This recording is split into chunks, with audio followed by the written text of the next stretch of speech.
Bonjour à tout le monde et sans tarder, je vous invite à ouvrir votre Bible dans la lettre aux Hébreux. Hébreux chapitre 3 ce matin. Juste quelques versets vont retenir notre attention. Et bien sûr, on va parler de la confiance, de la fidélité, comme vous avez compris à travers cette première partie du culte. La lettre aux Hébreux, chapitre 3, et ce sera les 6 premiers versets qui vont nous intéresser ce matin.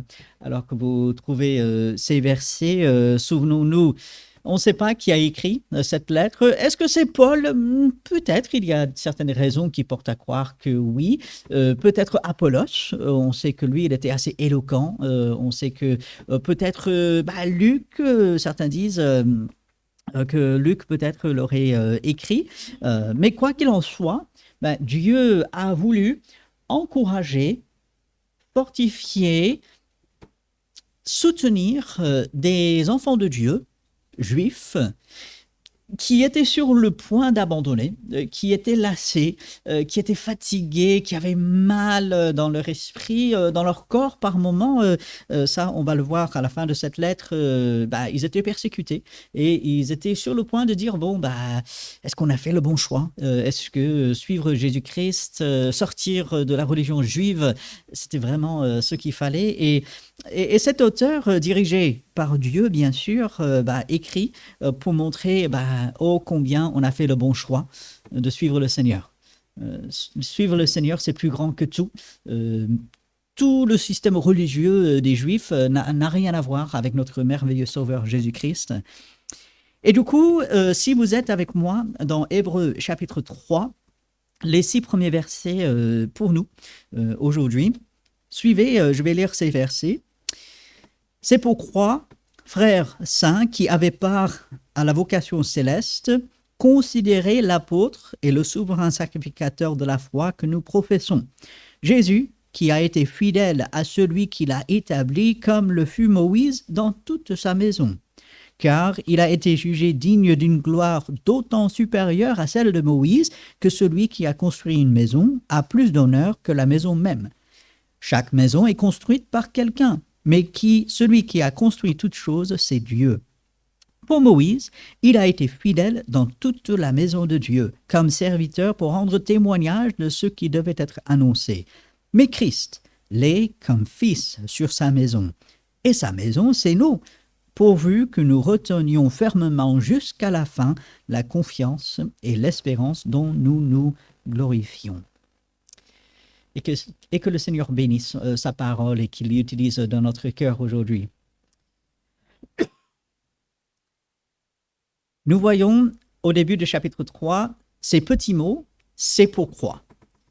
Et ça doit toujours retenir notre attention. Il faut toujours se poser la question, pourquoi c'est là? C'est pourquoi? Il y a une raison. Et ce sera répété à plusieurs reprises à travers cette lettre. Et c'est pourquoi, sur la base des 2 premiers chapitres, ce que l'auteur a déjà expliqué, parce que nous avons fait le bon choix de suivre le Seigneur, parce que nous sommes privilégiés, vous vous souvenez, chapitre 1, parce que Jésus, finalement, il est là, il est venu et il a accompli le salut, parce que Dieu, il a un grand plan pour nous et encore pour le peuple juif, c'est-à-dire de les faire entrer par Jésus-Christ dans cette grande famille de Dieu qui comprend tous les enfants de Dieu, parce que Dieu, il a ce grand plan, parce que Dieu fait tout à merveille, frères saints. Alors, c'est une expression particulière, c'est une des seules fois où on voit cela. Paul va parler des saints quand il va écrire dans ses épîtres, mais frères saints, c'est une expression particulière à ce livre. Et j'aime bien comment Dieu a dirigé cet auteur à dire des frères et sœurs, c'est pas juste des hommes. Quand Paul il va dire soyez des hommes, c'est pas juste le genre masculin, c'est maturité. Notre frère a bien souligné cela.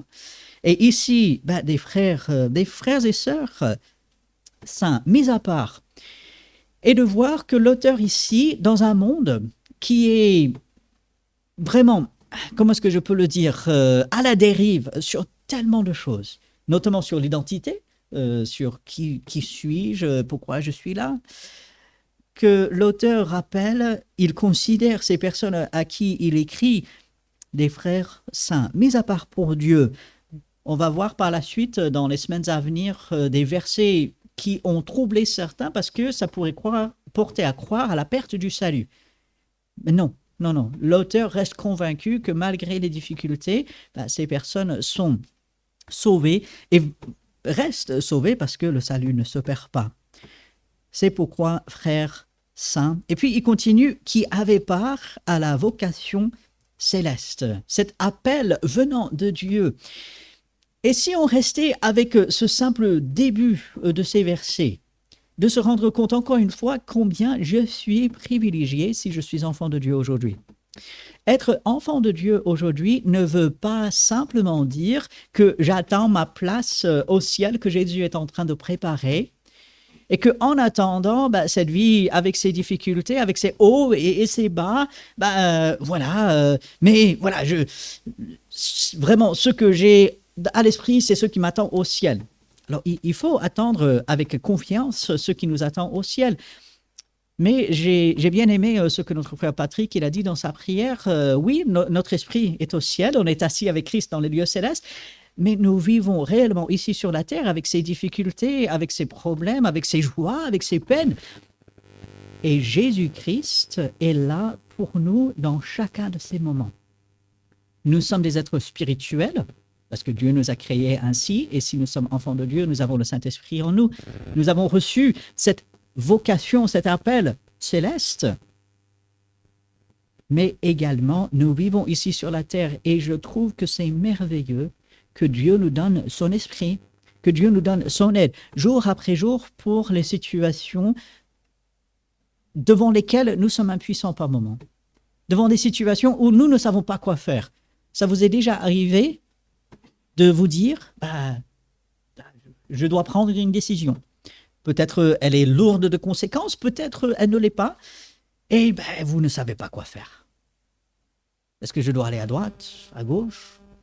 Est-ce que je dois continuer? Est-ce que je dois rester sur place pour un moment? Quelle merveilleuse pensée, quelle merveilleuse certitude que, en tant qu'enfant de Dieu, Dieu nous donne son esprit, il nous donne l'aide de Jésus-Christ pour précisément ces moments-là. La vie chrétienne n'est pas simplement théorique. Elle est basée sur un ensemble de connaissances, bien sûr, mais elle est basée surtout sur la révélation de Dieu et cette relation que nous avons avec Jésus-Christ qui est là pour chaque moment de notre vie. Nous en avons besoin. Il y a des choses parfois extrêmement frustrantes. Il y a des choses complexes, et il y a des choses qui nous dépassent. Et c'est là, en nous tournant vers celui qui est fidèle, comme on va le voir, que nous obtenons l'aide dont nous avons besoin. C'est pourquoi, frères saints, qui avaient part à la vocation céleste, c'est vraiment merveilleux. Qu'est-ce qu'il faut faire? Considérer, examiner, réfléchissez, méditer, considérer. Et j'aime bien la façon dont l'auteur ici décrit notre Sauveur Jésus-Christ. L'apôtre est le souverain sacrificateur de la foi que nous professons. Ça vous est déjà arrivé de penser à Jésus comme apôtre? J'avoue que, avant de vraiment examiner ce passage, ça m'est presque jamais arrivé. Mais apôtre, qu'est-ce que ça veut dire? C'est envoyé. Un apôtre, c'est un envoyé. Et Jésus envoyé du ciel par le Père pour accomplir la rédemption pour nous. Et Jésus a accepté, Paul, il le dit très bien dans Philippiens chapitre 2, Jésus a accepté de s'humilier à notre niveau. Il a quitté les gloires célestes pour aller à la mort sur la croix. Il a été envoyé et il a accompli parfaitement tout ce qu'il avait à accomplir. C'est ça notre Sauveur. C'est celui qui est avec nous. Et de considérer l'apôtre, c'est-à-dire l'envoyé, celui de la part de Dieu qui vient apporter le salut, et puis le souverain sacrificateur, cet intermédiaire, et c'est quelque chose qui reviendra à plusieurs reprises dans cette lettre. Jésus-Christ qui est entre nous et Dieu. Nous-mêmes, il est impossible d'aller vers Dieu. On n'y arrive pas, même avec la meilleure volonté, avec les meilleures œuvres. Le livre d'Ésaïe, si je me souviens bien, nous parle toute notre justice, c'est comme des vêtements souillés. On va les brûler, on va les jeter, ça ne compte pour rien aux yeux de Dieu. Mais notre souverain sacrificateur, celui qui intercède pour nous, celui qui est entre nous et Dieu et qui fait le lien pour nous permettre d'être réconciliés avec Dieu, il est le souverain sacrificateur, celui qui a tout accompli pour la foi que nous professons. Nous parlons de faire profession de foi. Par moments, j'ai un peu du mal avec ce terme parce que parfois, ça ne veut rien dire. Quelqu'un fait profession de foi, mais après, aucun changement dans sa vie. Est-ce que quelque chose s'est réellement passé ou est-ce que la personne a juste prononcé des paroles? Mais ici, c'est une réelle profession de foi qui avait produit des changements dans la vie de ces enfants de Dieu à qui cet auteur écrit. Et alors que ils avaient mal, ils étaient lassés, ils étaient fatigués, ils se sont dit, est-ce qu'on a fait le bon choix? Est-ce qu'on a fait une bonne profession? Est-ce qu'on se soit peut-être pas trompé? L'auteur dit non. Considérez, regardez vers celui qui a tout accompli, qui nous a devancés. Regardons vers lui, considérons-le, parce que lui, il a été fidèle. Et puis ce verset 2, Jésus qui a été fidèle à celui qui l'a établi. Et on va se dire, mais c'est normal. C'est Jésus. Il ne pouvait qu'être fidèle. Oui, mais gloire à Dieu. On peut regarder vers lui et on s'inspire de son exemple et on le prie pour son aide. Et l'aide toute puissante de Dieu est là lorsque nous la demandons. Aujourd'hui, demain, peut-être cette semaine, nous serons confrontés avec des choses qui vont nous dépasser. Des choses que nous n'arriverons pas vraiment à gérer. Des choses que nous ne comprendrons pas. Des choses que nous ne pensons pas mériter. À ce moment-là, vers qui est-ce que je regarde? Parce qu'il ne faut pas se tromper d'exemple. Alors attention à ceci, c'est assez intéressant sur quoi l'auteur joue ici. Jésus, verset 2, qui a été fidèle à celui qui l'a établi. Qui l'a établi, bien sûr, c'est Dieu, c'est son Père. Il a été fidèle, Jésus, en toutes choses. Mais regardez, comme le fut Moïse dans toute sa maison. Ah, c'est curieux ça. Est-ce que Moïse a été totalement fidèle? Est-ce que Moïse a été sans péché? Non. Non, Moïse, il a eu des lacunes. Moïse, il a failli à un moment donné, notamment lorsqu'il a frappé le rocher 2 fois au lieu de parler au rocher. Pour ceux qui viennent le dimanche matin en première partie, on en a parlé, je pense, il y a 2 semaines. Vous pouvez aller regarder la vidéo qui se trouve sur YouTube. On a eu une petite discussion autour de cela. Mais est-ce que Moïse a été entièrement fidèle, sans faillir en rien? Non. Moïse était un homme, puissamment utilisé par Dieu, certes, mais un homme quand même, avec ses fautes, avec ses travers. Et il est intéressant que dans la vie du peuple d'Israël, Moïse avait pris une place tellement énorme. Oui, Dieu s'est servi de lui pour faire sortir le peuple d'Égypte. Il a conduit dans le désert, l'a emmené jusqu'à la terre promise. C'est grâce à Moïse que Dieu a donné la loi.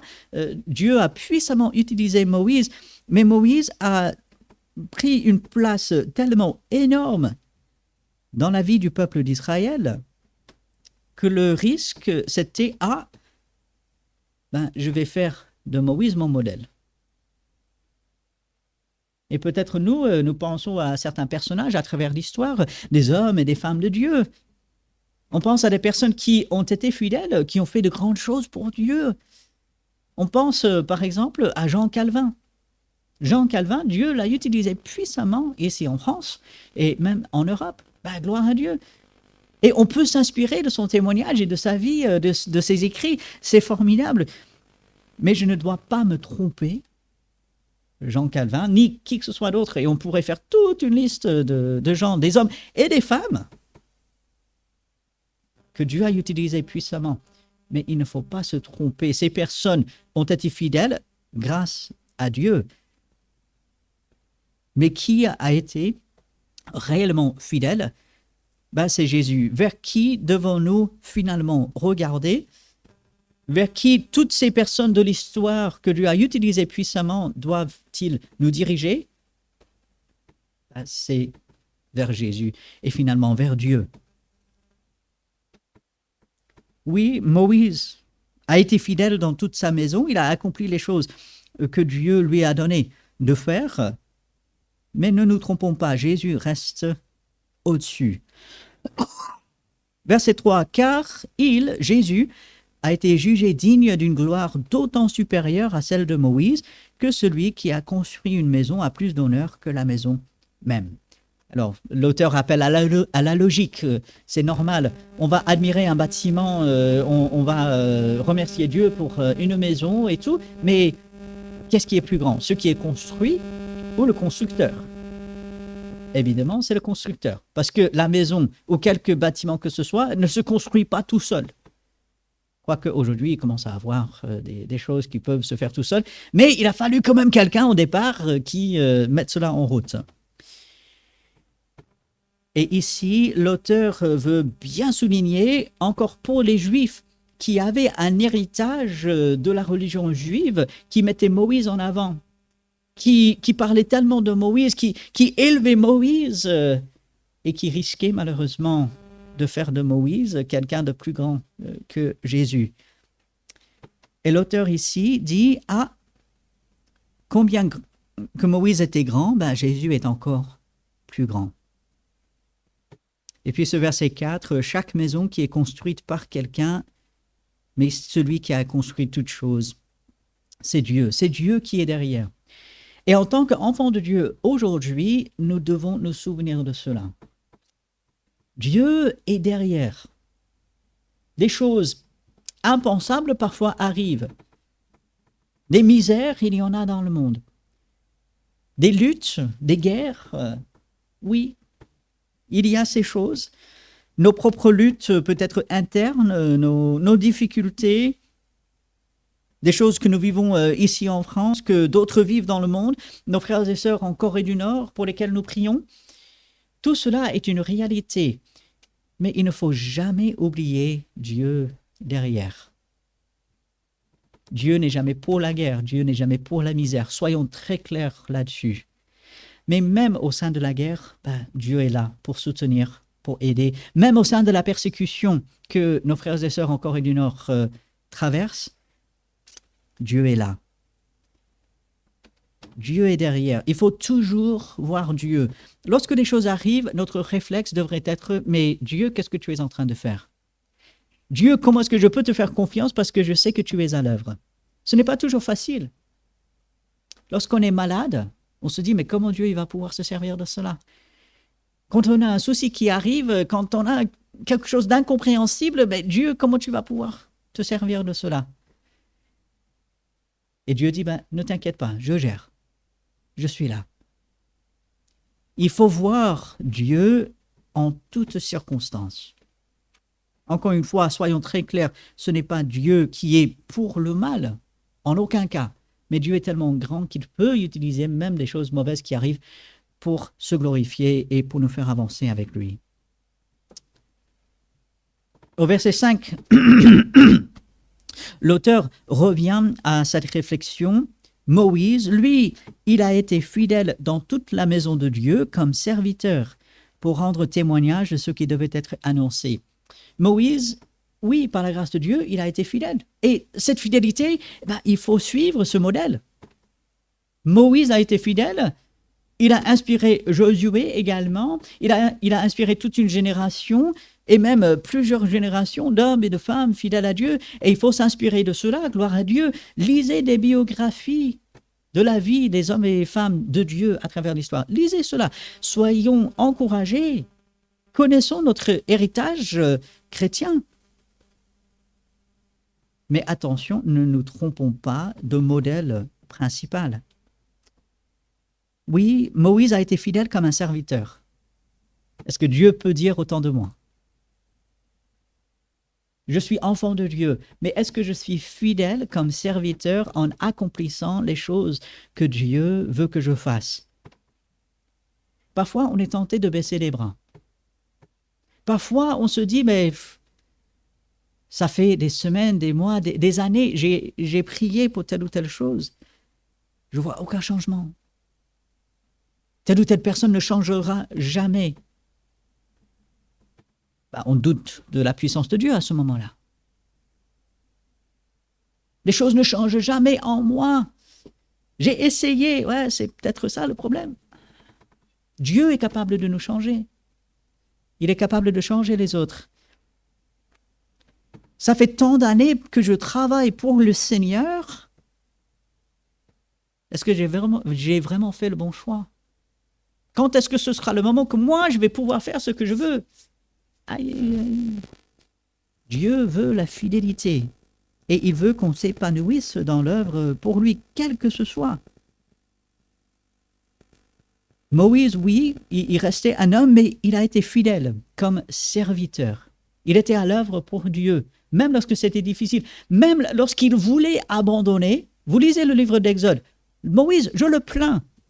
Jamais de la vie, j'aurais voulu avoir la place de Moïse. Hein. Et si on lit le livre d'Exode, je pense que personne ici ne la voudrait non plus. On voulait le lapider à un moment donné, on ne l'a pas compris, on lui criait dessus, on se plaignait, on lui désobéissait, il disait de faire une chose, dès le lendemain, le peuple faisait autre chose. Tu te dis, mais il faut que je fasse quoi?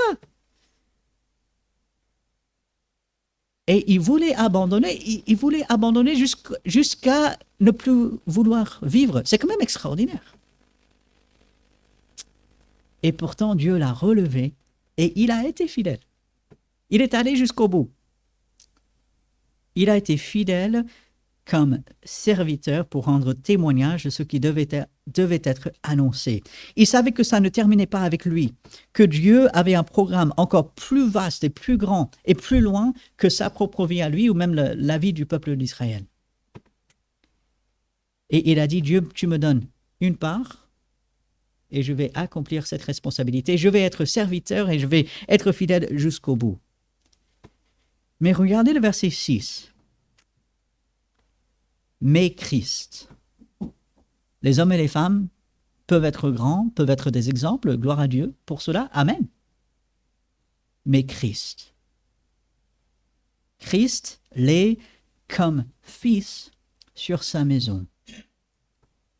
Et sa maison, c'est nous. Alors nous qui? Pas chaque être humain, non. Chaque enfant de Dieu. Voilà pourquoi il est tellement important de devenir enfant de Dieu. Si on n'est pas enfant de Dieu, on n'a pas de relation avec Dieu. On n'est pas sauvé. Et on va passer l'éternité loin de Dieu si on ne vient pas à Christ pour le salut. C'est une position terrible, mais c'est une position qui peut changer aujourd'hui. Un peu plus tard, on va voir ce verset. Aujourd'hui, si vous entendez sa voix, n'endurcissez pas votre cœur.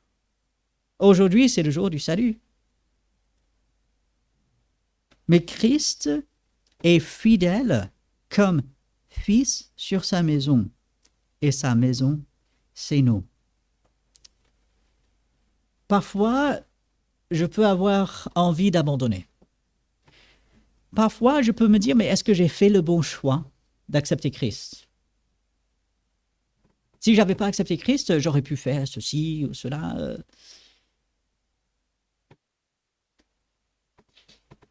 Parfois, je ne suis pas fidèle.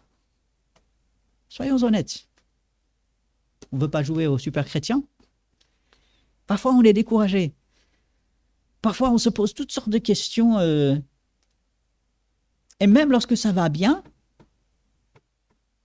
et on loue le Seigneur, gloire à Dieu, peut-être on se dit, jusqu'à quand? Seigneur, jusqu'à quand est-ce que ça va durer? Christ, lui, il est fidèle. Et parce que lui, il est fidèle, il me rend fidèle, malgré mes manquements, malgré par moments mes infidélités. Christ est fidèle comme fils sur sa maison et sa maison, c'est nous.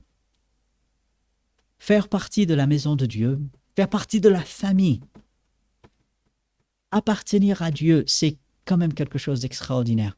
Quel privilège dans ce monde qui rejette l'identité que Dieu donne, dans ce monde qui cherche à s'attaquer aux enfants de Dieu, de savoir que j'appartiens à Dieu, je suis entre les mains de Dieu, je fais partie de sa famille, il prend soin de moi, c'est quelque chose de tellement merveilleux.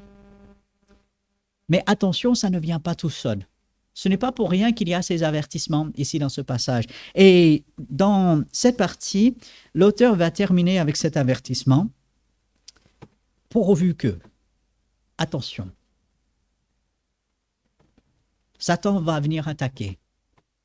Mes propres faiblesses vont me tirer vers le bas, pourvu que nous retenions fermement jusqu'à la fin la confiance et l'espérance dont nous nous glorifions. Attention, il n'est pas question du salut ici. Le salut, il est acquis. Le salut est en Jésus-Christ qui est fidèle quoi qu'il en coûte et qui nous gardera jusqu'à la fin. Ce qui est en vue ici, c'est mon service et ce que moi je fais pour le Seigneur. Est-ce que je serai fidèle dans le service en tant que serviteur pour Dieu aujourd'hui? J'ai bien commencé si j'ai accepté Christ comme mon sauveur. Si j'ai accepté Christ, si je suis devenu enfant de Dieu, j'ai fait le bon choix, je suis sur la bonne voie. J'ai bien commencé, formidable. Il y a presque 2 mois, il me semble c'est à peu près 2 mois, quelque chose de planétaire est arrivé. Peut-être vous le savez, peut-être vous ne le savez pas. Vous connaissez la Vendée Globe. Ces bateaux, en fait, les gens, ils sont tout seuls, bateau à voile, et ils font le tour du monde. C'est quand même impressionnant. Et ils mettent, pour les premiers, ils mettent un peu moins de 2 mois. Je crois que c'était moins de 60 jours. Il y en a, j'ai pas compté combien ont commencé. Eh ben, ils commencent et tout. Mais il y a des tempêtes, il y a des casses de bateaux, il y a toutes sortes de choses. Et les gens, ils abandonnent en cours de route. Combien arrivent à la lignée d'arrivée? J'oublie où ils arrivent, mais combien arrivent? Pas tous. Ceux qui persévèrent. Alors, encore une fois, cette image, elle vaut ce qu'elle vaut. Parce qu'on n'est pas en train de parler de salut. Chaque enfant de Dieu arrivera au ciel. Soyons très clairs là-dessus. La Bible est claire. Mais mon service pour Dieu aujourd'hui, il est comment? Qu'est-ce que je fais de ma vie avec Dieu? Pas simplement le dimanche matin pendant 1h30, 2 heures alors qu'on est ensemble. Ça, c'est formidable et gloire à Dieu pour cela. Mais dans la semaine, est-ce que je suis fidèle en suivant le modèle de Jésus-Christ? Est-ce que je retiens fermement jusqu'à la fin cette confiance et cette espérance dont je me glorifie? Non pas pour ma propre gloire, mais pour la gloire de Dieu. Dans la semaine, est-ce que je tiens ferme? C'est une question qu'il faut se poser. Et je peux, c'est ça qui est tellement formidable, c'est ça qui est tellement encourageant, c'est gagner d'avance. Parfois on me dit, mais c'est perdu d'avance, c'est même pas la peine d'essayer. C'est faux. En tant qu'enfant de Dieu, c'est gagner d'avance. J'ai Dieu lui-même en la personne de Jésus-Christ de mon côté. J'ai le Saint-Esprit qui vit en moi par Jésus-Christ si je suis enfant de Dieu. J'ai le témoignage de la fidélité de Christ auquel je peux regarder. J'ai le témoignage d'hommes et de femmes de Dieu fidèles à travers les siècles dont je peux m'inspirer. J'ai des frères et sœurs fidèles autour de moi. Alors je vous pose la question, comment ne pas persévérer lorsqu'on a tout de notre côté? Bien sûr, ce n'est pas facile. Dieu n'a jamais promis que ce serait facile. Par contre, il nous a promis de nous accompagner et de nous aider à tout surmonter et d'être plus que vainqueurs, comme nous avons chanté. Jésus, entièrement fidèle, jusqu'au bout.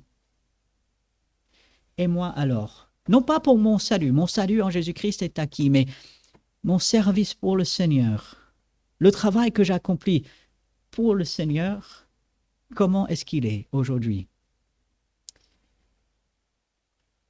Devant des enfants de Dieu qui peut-être hésitaient, qui avaient mal, qui se posaient beaucoup de questions, ici, l'auteur veut les encourager. Considérez Jésus-Christ. Il a été fidèle et sa fidélité, on peut s'en inspirer et ça nous permet d'être fidèles dans notre service pour le Seigneur. Et ainsi, c'est de ça que nous nous glorifions, que Dieu est à l'œuvre et que Dieu accomplit son plan en nous et à travers nous. Alors prenons la décision dès aujourd'hui, parler de Dieu, je vais demander son aide pour être fidèle jour après jour. Alors, c'est cette décision que Dieu veut que nous prenions et pendant quelques instants, dans une prière silencieuse devant Dieu, demandons-lui de l'aide. On a besoin de son aide, on ne peut pas y arriver tout seul. On lâchera, on abandonnera, mais avec Dieu, nous pouvons. Ainsi, passons quelques instants dans le silence devant Dieu pour demander son aide. Oui, Seigneur, nous sommes devant toi et nous te remercions que toi, tu as été fidèle en toutes choses et tu nous donnes l'exemple et plus que l'exemple, tu nous donnes la force jour après jour pour tenir et pour tout surmonter et tu nous rends plus que vainqueurs et tu nous aides, Seigneur.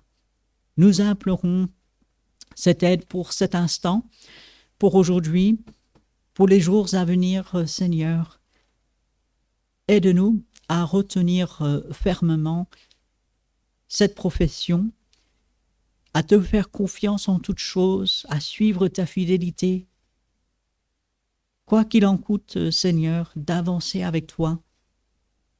Merci pour les encouragements de ta parole. Merci pour ton aide qui est là lorsque nous en avons besoin.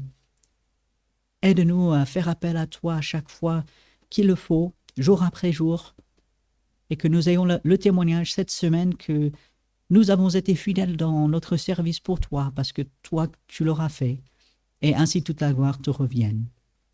C'est en ton nom que nous prions. Amen. Je vous laisse toujours avec la parole de Dieu et aujourd'hui ne fait pas exception dans l'Épître aux Hébreux, là où nous sommes, chapitre 13, versets 20 et 21, que le Dieu de paix, qui a ramené d'entre les morts le grand berger des brebis par le sang d'une alliance éternelle, notre Seigneur Jésus-Christ, vous rende capable de toute bonne œuvre pour l'accomplissement de sa volonté, qu'il fasse en vous ce qui lui est agréable par Jésus-Christ, auquel soit la gloire au siècle des siècles. Amen. Allez, avec cette puissance de Dieu, avec cette prière, que le Seigneur bénisse chacun. Saluez-vous les uns les autres, un très bon dimanche.